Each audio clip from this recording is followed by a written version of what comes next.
오늘 우리에게 주신 말씀은 마태복음 28장 18절에서 20절 말씀입니다. 제가 대신하여 번독하겠습니다. 예수께서 나와 말씀하여 이르시되 하늘과 땅의 모든 권세를 내게 주셨으니 그러므로 너희는 가서 모든 민족을 제자로 삼아 아버지와 아들과 성령의 이름으로 침례를 베풀고 내가 너희에게 분포한 모든 것을 가르쳐 지키게 하라. 볼지어다 내가 세상 끝날까지 너희와 항상 함께 있으리라 하시니라. 이 말씀은 하나님 말씀입니다.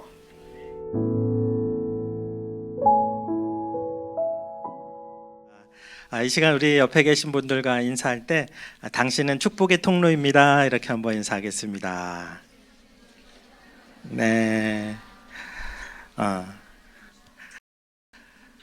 우리 여러분들은 진짜 너무 정말 귀해요. 너무나 여러분들이 저기 진짜 어디를 가든지 여러분들 통해서 주님께 돌아올 사람이 정말 많을 것 같아요. 얼마나 귀한지 모르겠어요. 하나님의 아들이신 예수님께서 이 세상에 오신 이유 우리가 잘 알죠. 모든 사람들을 죄에서 구원해 주시기 위해서 예수님이 오셨어요. 그런데 많은 사람들의 기대는 그게 아니었어요. 예수님께서 저 그때 당시에 가장 강한 나라 로마를 물리치고 이 세상에서 가장 강력한 이스라엘 나라 다윗 시대보다 더 강력한 나라를 세워주시기를 기대했었죠. 그렇지만 예수님은 십자가에서 모든 사람들의 죄를 짊어지고 죽으셨어요. 그러므로 인해서 무엇을 세우셨냐? 보이지 않는 하나님 나라를 세우셨습니다. 그래서 예수님이 십자가에 못 박혀 죽으시고 부활하심으로 이제 모든 사람들은 예수님을 나의 그리스도로 나의 구주와 나의 주님으로 믿고 하나님 나라의 자녀가 될 수 있고 하나님의 백성이 되고 이 세상에서 어떤 시대를 살아가든지 하나님의 백성답게 살아갈 수 있게 해주셨고 그렇게 살다가 이 생명을 마칠 때는 완전한 하나님 나라에 들어가게 해주셨어요.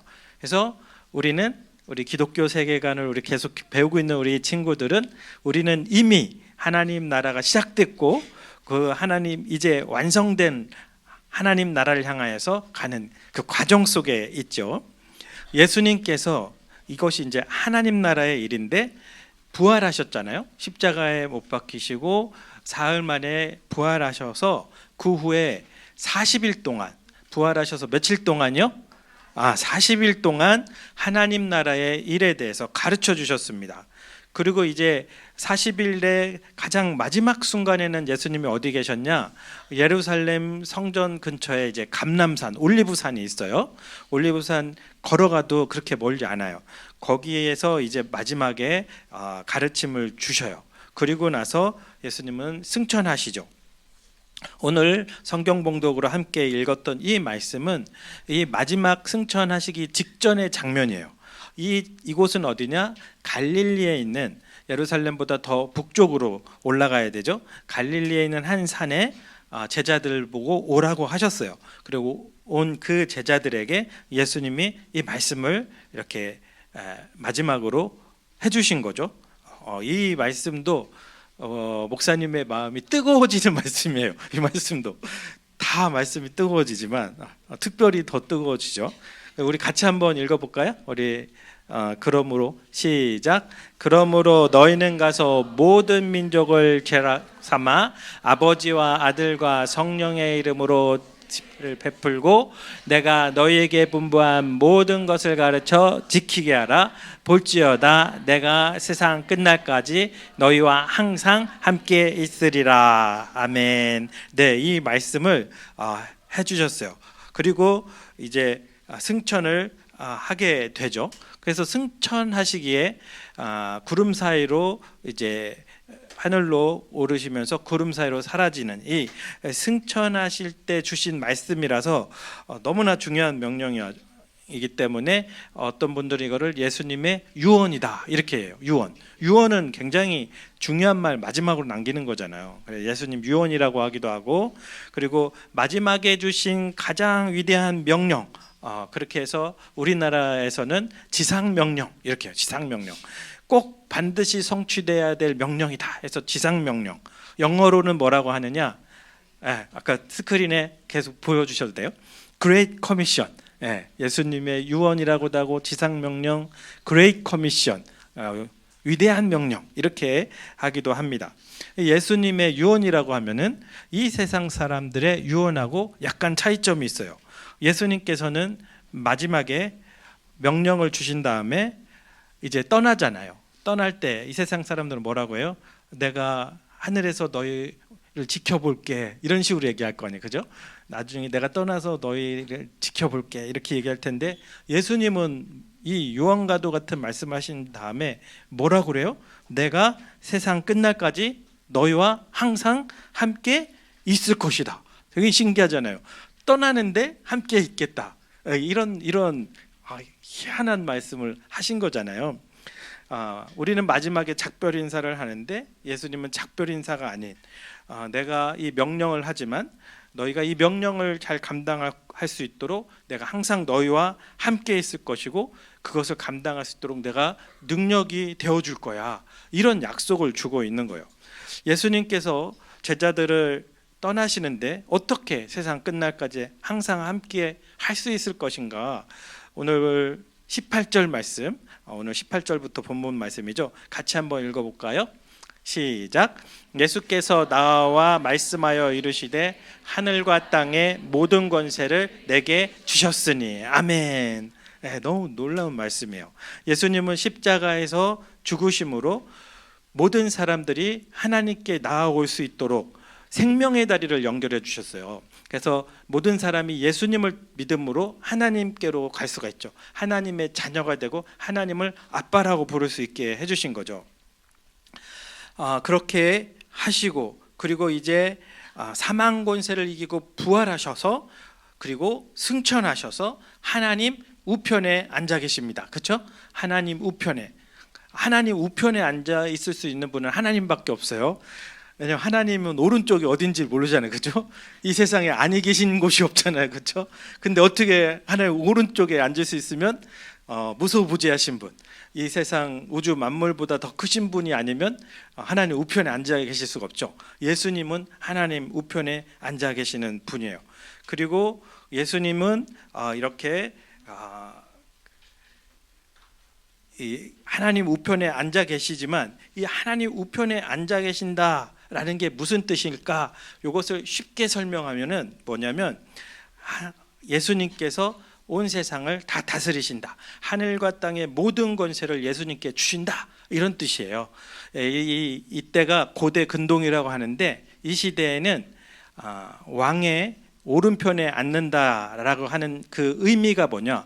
왕의 우편에 앉은 사람이 왕의 권한을 위임받아서 이 나라를 다스린다. 이 의미가 있었던 거예요. 그래서 바로 이 예수 그리스도가 하나님 우편에 앉으신다라는 것은 하나님께 모든 권세를 받아서 하나님을 대신하여 온 세상을 다 다스리는 그런 예수님이다. 우리가 이렇게 기억해야 돼요.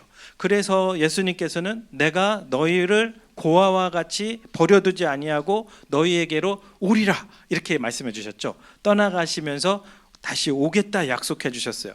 그리고 그 약속대로 승천하신 그 예수님은 이 세상에 예수님을 구주와 주님으로 믿고 영접한 사람들 안에 오시죠. 오셔서 영원토록 함께 해주세요. 예수님이 나와 함께 계시잖아요. 예수님은 임마누엘의 하나님, 하나님이 우리와 함께 계신 것이죠. 예수님이 우리 안에 영원토록 함께해 주십니다. 그래서 예수님을 생각할 때 우리가 두 가지를 생각하면 좋을 것 같아요. 우리 두 가지. 첫 번째는 뭐냐? 하나님 우편에 앉으셔서 온 세상을 다스리시는 분이에요. 온 세상을. 두 번째는 보혜사 성령으로 오셔서 끝날까지 우리와 함께 하시는 분이에요. 그러니까는 예수님으로 통해서 우리가 하나님을 보는 거예요. 예수님이 나를 본 자는 하나님을 봤다고 했잖아요, 그죠? 예수님을 통해 우리는 하나님을 보게 돼요. 그리고 우리가 이 땅에서 성령님의 은혜를 받을 때 그것은 예수님의 은혜를 받는 것과 동일함을 믿으시기 바랍니다. 딴 분이 오셔서 주는 게 아니에요. 성령님의 손길이 예수님의 손길이다. 이렇게 믿으시기 바랍니다. 그래서 이런 은혜를 우리에게 함께 하시고 예수님이 이 땅에서 우리 안에 들어오셔서 영원토록 우리와 함께 하시겠다. 이 약속 가운데 우리에게 주신 이 지상 명령, 이 명령, 이 지상 명령은 구체적으로 어떤 명령일까? 첫 번째, 복음을 전파하라는 명령입니다. 복음을 전파하라는 명령.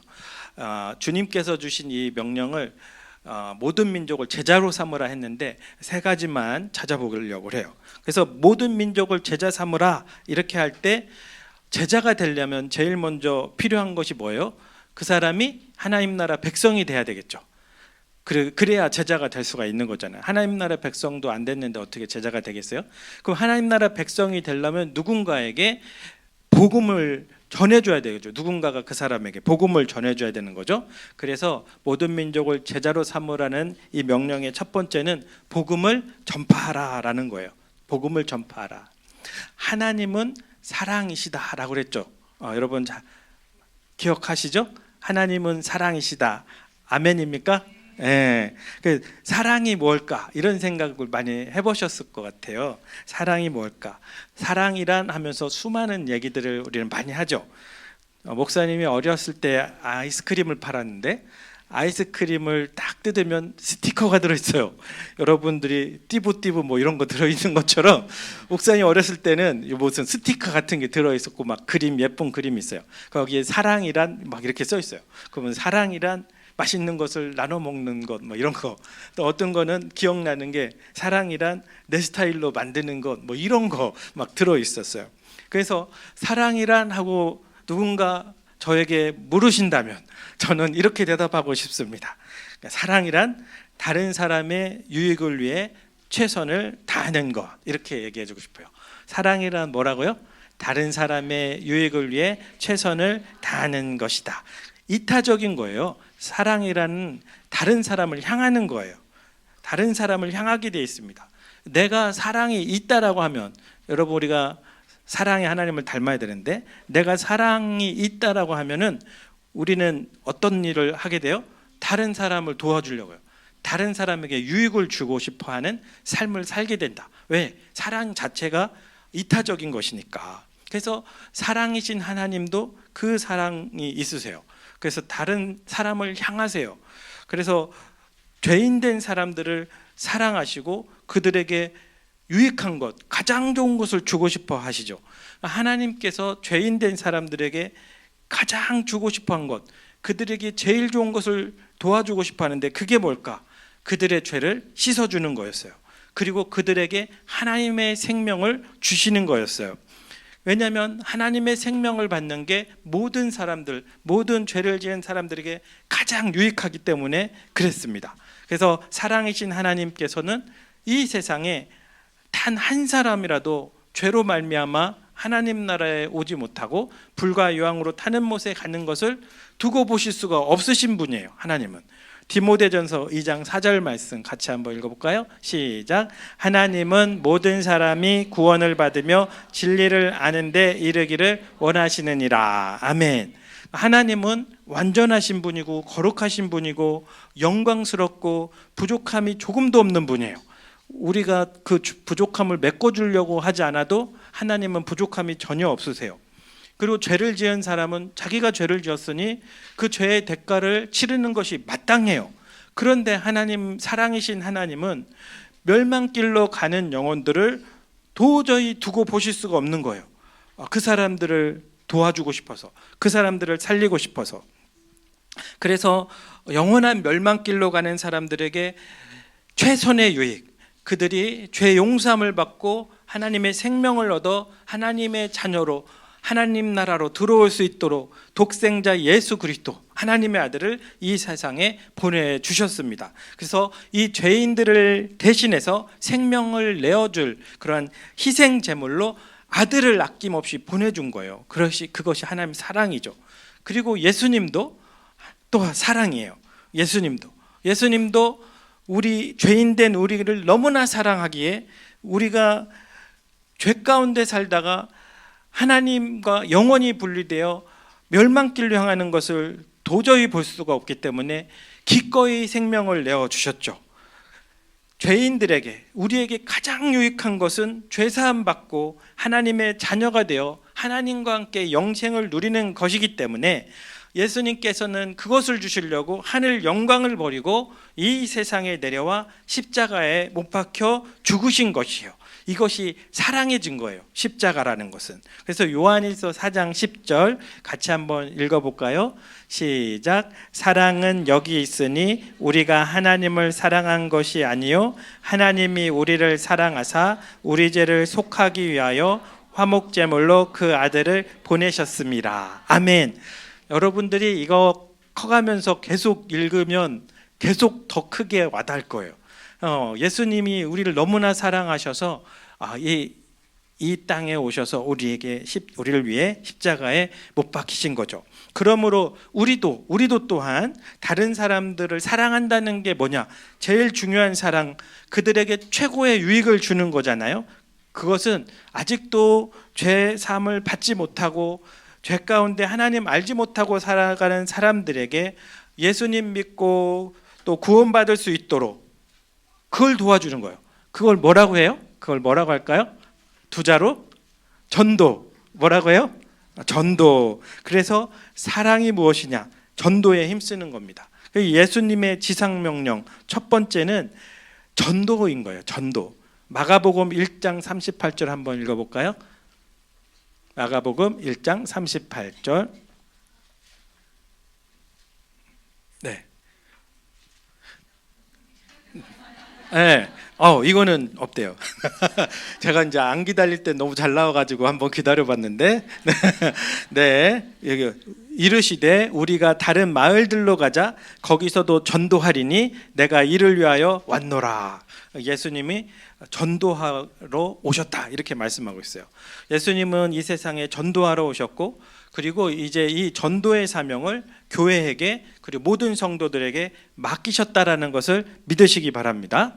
그래서 여러분들이 이제 장래에 어떤 직업을 갖게 될지 모르지만 그 모든 것이 다 주님이 주신 성직이에요. 거룩한 직분이에요. 거룩한 직업이에요. 목사님들만 성직이 아니에요. 여러분들이 그 어떤 직업을 갖게 되든지 우리 인생에 공통된 사명이 있어요. 그건 바로 예수님과 함께 전도하는 것임을 믿으시기 바랍니다. 예. 그리고 주님께서 우리에게 분부하신 위대한 명령 두 번째는 무엇이냐? 상처를 치유하라라는 것이에요. 상처를 치유하라는 명령입니다. 그러니까 하나님이 사랑이신데 이 세상 사람들에게 계속해서 주시려고 하는 게 있잖아요. 주시고 싶어하는 두 번째가 뭐냐? 상처받고 눌려서 살아가는 사람들을 치료해 주는 거예요. 치료해 주는 것. 사도행전 10장 38절 같이 한번 읽어볼게요. 시작. 하나님이 나사렛 예수에게 성령과 능력을 기름 붓듯 하셨음에 그가 두루 다니시며 선한 일을 행하시고 마귀에게 눌린 모든 사람을 고치셨으니 이는 하나님이 함께 하셨습니다. 아멘. 예수님께서 성령과 능력이 충만하셨을 때, 그러니까 사람의 모델로 다 보여주셨잖아요. 성령과 능력이 충만하셨을 때 무엇을 했느냐? 마귀에게 눌린 모든 사람을 고치셨다 이렇게 말씀해요. 고치셨다. 이 세상을 살아가는 사람들은 다 마귀에게 눌린 부분들이 있습니다. 일단 하나님 모르는 것부터 눌려 있는 거긴 하지만, 근데 또 이 세상을 살아가며 누군가를 통해 비난을 받기도 하고요, 또 강요를 당하기도 하고요, 고통을 당하기도 하고, 그러면서 우리의 감정, 우리 마음에 상처를 입어요. 우리 마음에 눈에는 보이지 않지만 막 상처 자국이 있어요. 그래서 하나님께서 우리에게 원래는 아름다운 감정을 선물로 주셨어요. 그래서 우리는 우리의 마음으로 이웃을 사랑하고 하나님을 사랑하고 또 온 세상을 바라보며 기뻐하고 즐거워하면서 하나님께서 창조한 세상을 자유롭게 마음껏 누릴 수가 있어야 되는 거예요. 그런데 마귀로 말미암아 우리에게 상처를 줌으로 말미암아 우리의 마음은 제 기능을 발휘하지 못하게 되는 거예요. 자존감이 낮아지고 그러니까 정죄감 속에 살게 되고 또 죄에 대해 무감각해질 때도 있고 기쁨을 잃어버리기도 하고 불안감 속에 시달리기도 하고 고독하고 외롭고 우울감을 느끼고 자신이 없어지고 대인기피증을 겪기도 해요. 저도 그럴 때가 있어요. 아직도 사람 만나기가 두려울 때도 있을까요, 없을까요? 갑자기 두려울 때 있어요. 그럴 때는 하나님 도와주세요. 갑자기 두려워지네요. 이렇게 기도하면서 하나님이 그러면 다시 힘을 주시고 이런 걸 막 날마다 경험하며 살아가요. 때로는 근데 반대의 일도 일어납니다. 반대. 우리 감정이 메말라지는 거죠. 그리고 긍휼히 여기고 다른 사람 마음에 공감해주고 이런 걸 못하게 돼요. 이기적으로 되고 나를 위해서 남을 이용하고 남을 도와주는 게 사랑이라 했는데 남을 나에게 이용하고 또 차갑게 되고 성경에 보면 포악한 사람들이 되기도 하죠. 또 죄에 대한 양심의 가책이 없어지고 어떤 삶을 살아가요? 이 세상 부귀와 명예와 권세, 세상 즐거움만 따라 살아가는 그런 인생을 살아가게 될 수가 있는 거죠. 원래 사람은 하나님을 사랑하고 이웃을 사랑하고 그렇게 살아가야 되는데 죄로 오염되어서 그렇게 살지 못하게 될 수가 있다라는 것입니다. 그러므로 세상에서 소외되고 고통당하는 사람들도 치유와 회복이 필요하지만 강한 심령을 가지고 마음이 단단하고 큰 권세를 얻어서 세상을 다스리는 그런 사람들도 치유와 회복이 필요한 거예요. 이 세상 모든 사람들의 심령은 하나님의 아름다움에서 멀리 떨어져 있기 때문에 다 치유와 회복이 필요한 겁니다. 저도 어릴 때부터 보면은 자신감이 몇 번 말씀드렸지만 자신감이 부족하고 소심한 사람이에요. 예수님을 믿기 전까지 내가 누군가를 도와줄 수 있는 사람이 된다, 이런 거를 꿈을 못 꾸는 사람입니다. 괴롭힘도 당해봤고요, 따돌림도 당해보고 친구들과 나란히 걷다 보면 걸음이 자꾸 한 걸음 뒤쳐져요. 뭔가 다리가 짧아서 그런 것도 있더라고요. 다리가 가지고 저 전도사 시절에 이렇게 헌금위원으로 둘이 나란히 서서 이렇게 걸어가는 게 있어요. 저 그게 너무 힘들었어요. 보통 나보다 좀 크거든요. 목사님들이 이렇게 다 전도사님들이 큰지 모르겠어요. 그러면 이분은 그냥 자연스럽게 걸어가는 건데 이게 간격을 맞추기 위해서 엄청 그 식은땀을 흘리면서 이거를 하느라고 이게 그 아픔을 큰 사람은 모를 겁니다. 예, 이런 일도 있었고 어쨌든 이 외롭고 꿈이 없고 두려움과 걱정이 많았었죠.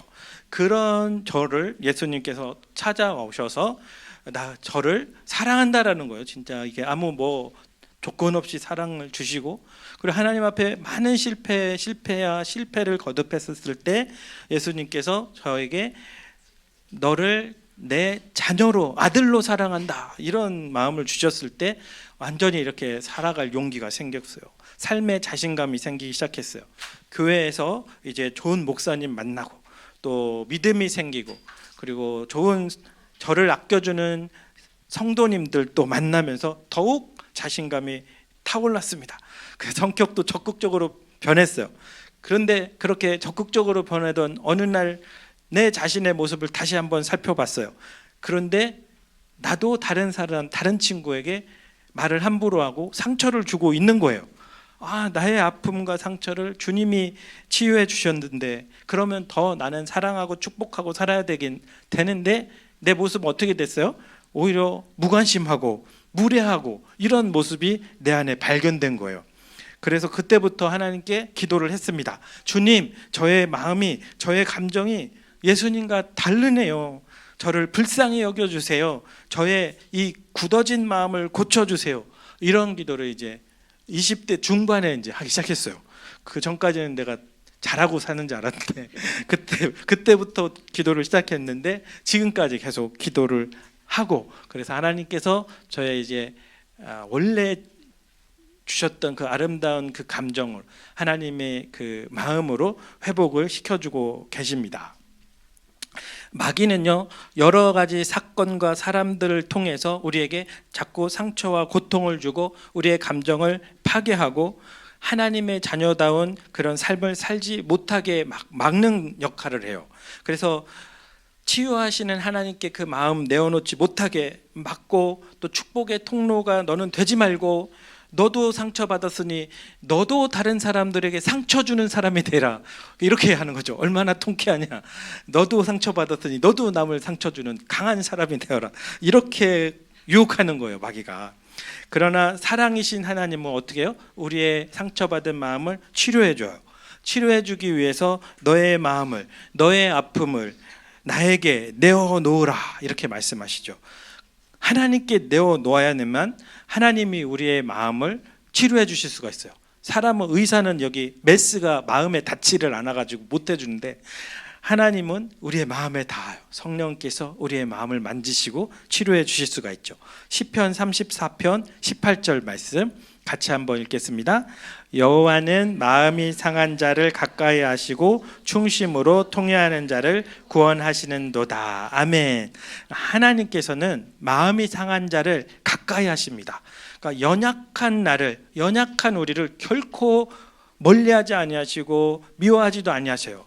연약한 마음을 하나님 앞에 고백하여서 고침받기 원하는 사람, 충심으로 통회하는 사람을 치료해 주시는 줄 믿으시기 바랍니다.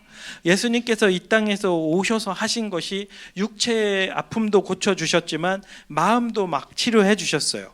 혈루병 걸린 여인, 나면서 안진뱅이 된 사람, 키 작은 삭개오, 그리고 예수님의 그 사도가 됐던 그 제자들, 많은 제자들을 예수님이 함께하면서 치유와 회복을 경험했어요. 슬픔 대신 기쁨을 얻고요, 절망 대신 소망을 얻게 됐습니다. 그런 제자들에게 승천하시기 전에 이제 너희가 가서 너희도 예수님의 능력으로 다른 사람을 위로하고 치료하는 사람이 되어라. 그 사명을 우리에게 맡겨주시는 것입니다.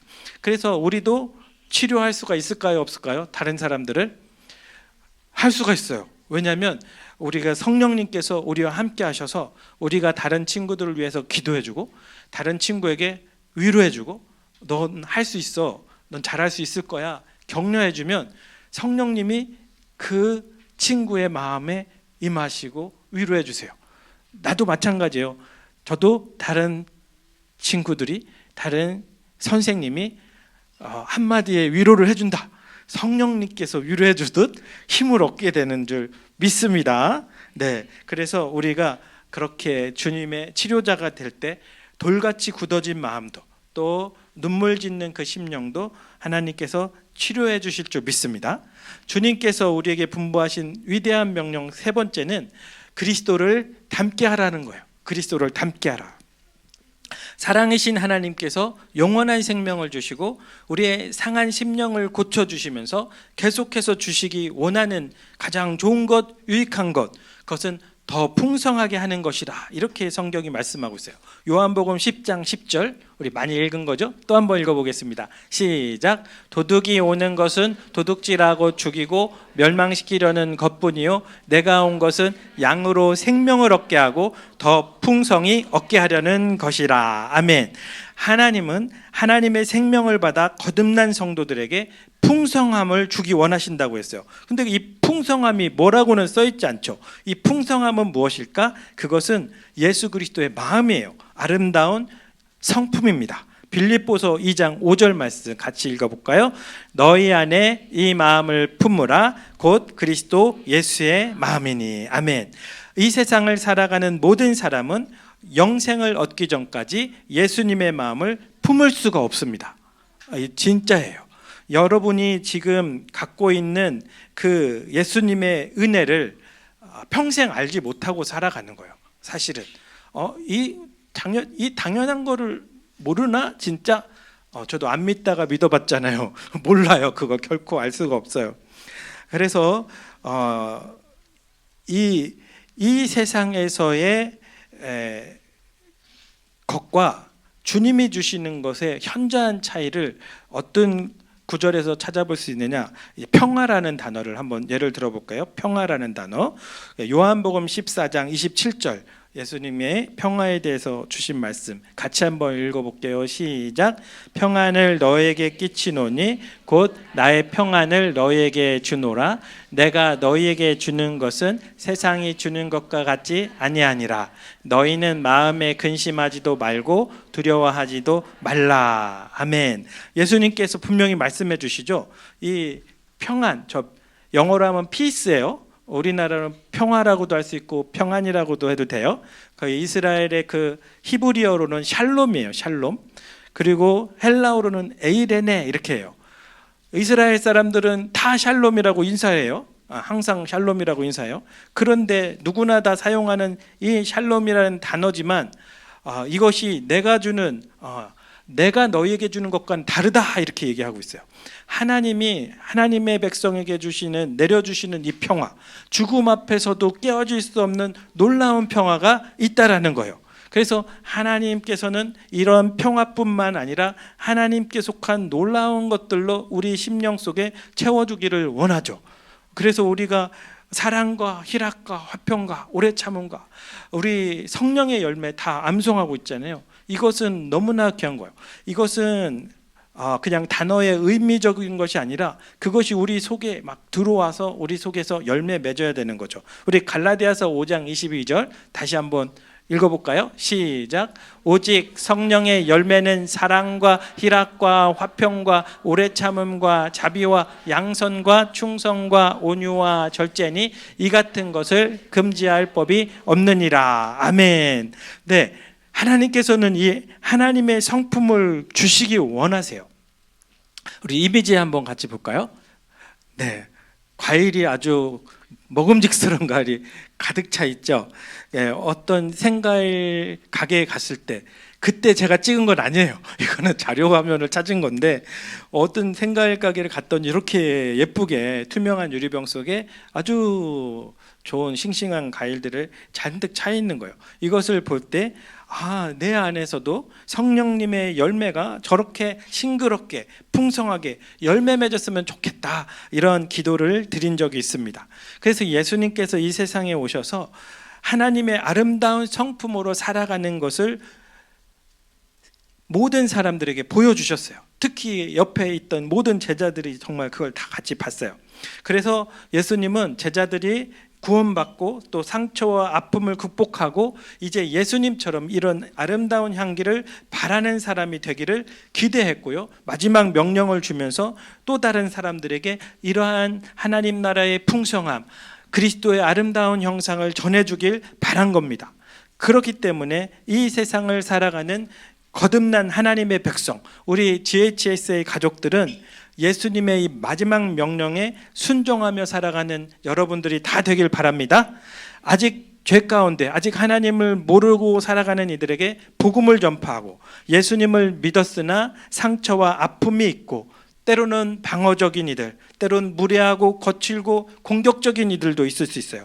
그들을 또 위로하고 격려합시다. 또 나아가 예수님의 사랑과 희락과 화평과 이 성령의 열매를 우리 삶에 결실해서 다른 사람도 그렇게 살 수 있도록 믿음의 본을 보여주는 저와 여러분이 되기를 축복합니다. 제가 처음에 예수님을 믿고 더욱 주님 뜻대로 살게 된 이유 가운데 한 가지가 뭐냐면 예수님을 먼저 믿은 친구들의 모습에서 너무 아름다운 모습을 발견했기 때문에 그래요. 저는 이제 믿지 않는 부모님, 맨날 싸우는 부모님, 이렇게 그런 우리 가정에 친구들이 오면 화목함을 보여줄 수 없는 이런 가정에서 이제 태어났어요. 그래서 거기서 살았는데, 그런데 어느 날 이제 믿는 친구들을 이렇게 보고, 저 처음 예수님 믿고 나서 이제 믿는 친구들을 학교에서도 만나게 되는데 이 친구들이 너무나 아름다운 거예요. 나도 저렇게 되고 싶다. 나도 저렇게 되고 싶다. 이 기도로 시작한 것이 여기까지 온 거예요. 여기까지. 그래서 여러분 GHS의 여러분들은 맨날 비슷한 친구들만 봐서 별거 없는 줄 알 수 있어요. 네?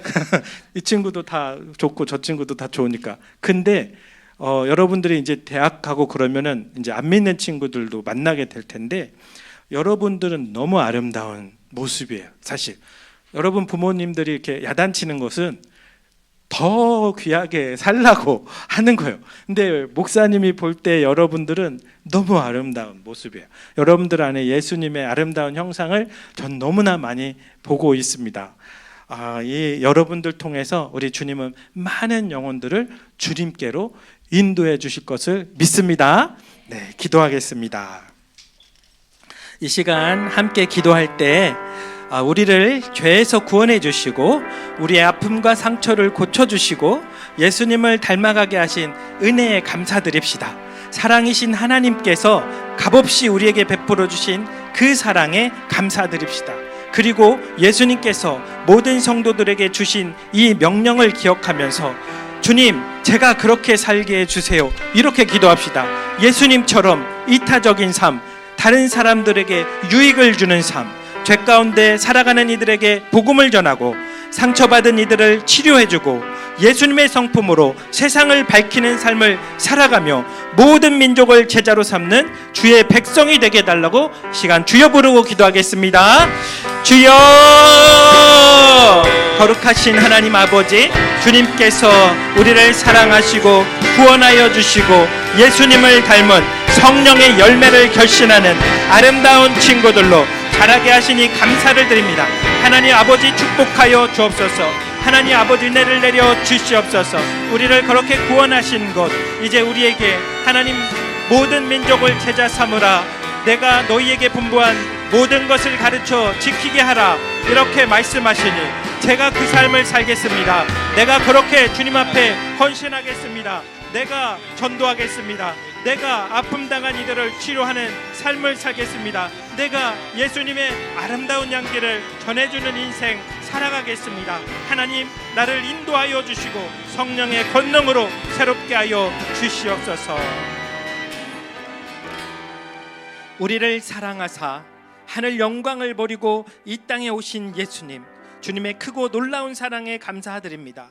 예수님께서 아무 자격 없는 우리를, 나를 대신하여 십자가에서 죽으시고 우리 죄를 씻어주신 은혜에 감사드립니다. 주님께서는 사랑으로 전도하셨고 사랑으로 치유하셨고 사랑으로 성령의 열매를 맺게 해주셨습니다. 그리고 오늘 우리에게 모든 민족을 제자 삼으라 말씀하시니 우리의 삶을 다해 위대한 명령에 순종하게 하여 주시옵소서. 우리를 통해 많은 사람이 구원받게 하시고 상처받은 심령이 치료받게 하시고 우리를 통해 예수님을 닮아가게 하옵소서. 성령의 능력으로 위대한 명령을 이루며 살아계신 주님을 날마다 경험하는 주의 자녀들이 다 되게 하여 주시옵소서. 귀하신 예수님의 이름으로 기도드립니다. 아멘. 네, 오직 성령이 우리에게 임할 때 이 명령 따라 살게 될 줄 믿습니다. 이 시간 마지막 날에 찬양하겠습니다.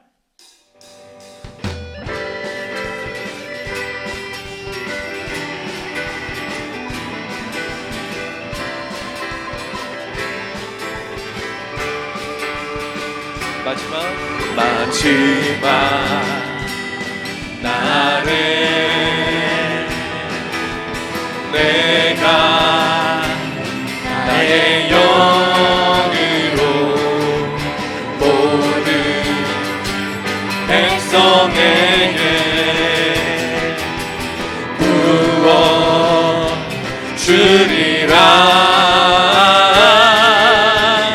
자녀들은 예언할 것이요 청년들은 환상을 보고 아비들은 꿈을 꾸리라. 주의 영이 임하면 자녀들은 예언할 것이요 청년들은 환상을 보고 아비들은 꿈을 꾸리라. 주의 영이 임하면 성령이여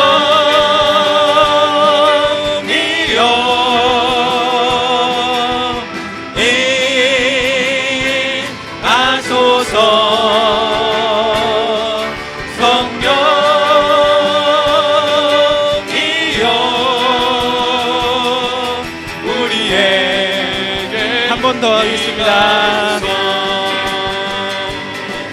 마지막 날에 내가 나의 영으로 모든 백성에게 부어 주리라. 자녀들은 예언할 것이요 청년들은 환상을 보고 아비들은 꿈을 꾸리라. 주의 영이 임하면 자녀들은 예언할 것이요 청년들은 환상을 보고 아비들은 꿈을 꾸리라. 주의 영이 임하면 성령이여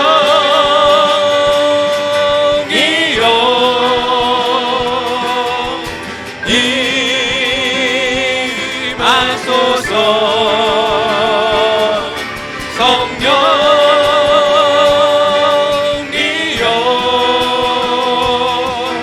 우리에게 임하소서 자녀들은 예언할 것이요 자녀들은 예언할 것이요 청년들은 환상을 보고 아비들은 꿈을 꾸리라 주의 영이 임하면 자녀들은 예언할 것이요 청년들은 환상을 보고 아비들은 꿈을 꾸리라 주의 영이 임하면 성령이여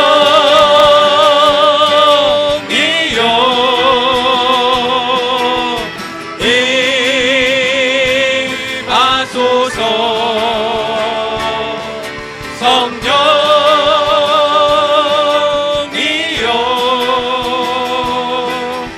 우리에게 임하소서 우리에게 임하소서 우리에게 임하소서 우리에게 임하소서 우리에게 임하소서 우리를 통해 위대한 명령을 이루시는 하나님께 영광의 박수 올려드리겠습니다. 네, 기도하겠습니다. 이제는 우리 주 예수 그리스도의 은혜와 하나님 아버지의 무한하신 사랑과 충만케 하시는 성령님의 권능이 위대한 명령에 순종하여 모든 민족을 제자로 삼기로 결단하는 JHS의 자녀들과 모든 가족들 위해 이제부터 영원토록 함께 하시기를 간절히 축원하옵나이다. 아멘.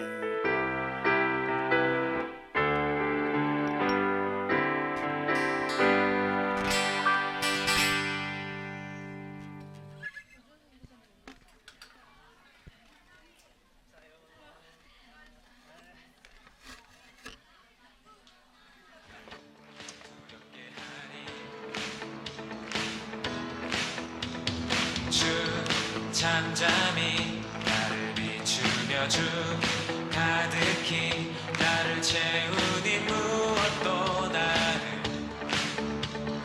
흔들지 못하리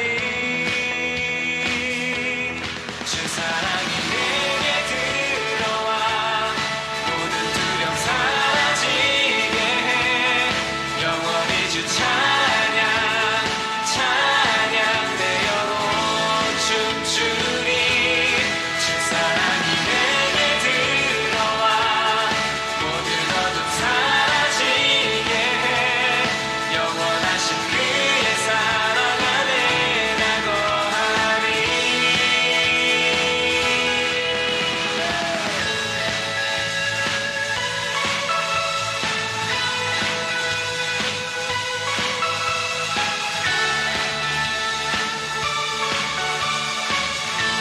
우리 다시 한번 고백할까요? 내 입술이 주를 높이며 내 호흡이 주를 섬기니 무엇이 나를 두렵게 하리 주 잠잠히 나를 비추며 주 가득히 나를 채우니 무엇도 나를 흔들지 못하리 주 사랑이 내게 들어와 모든 두려움 사라지게 해 영원히 주 찬양 내 영혼 춤추리 주 사랑이 내게 들어와 모든 어둠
항상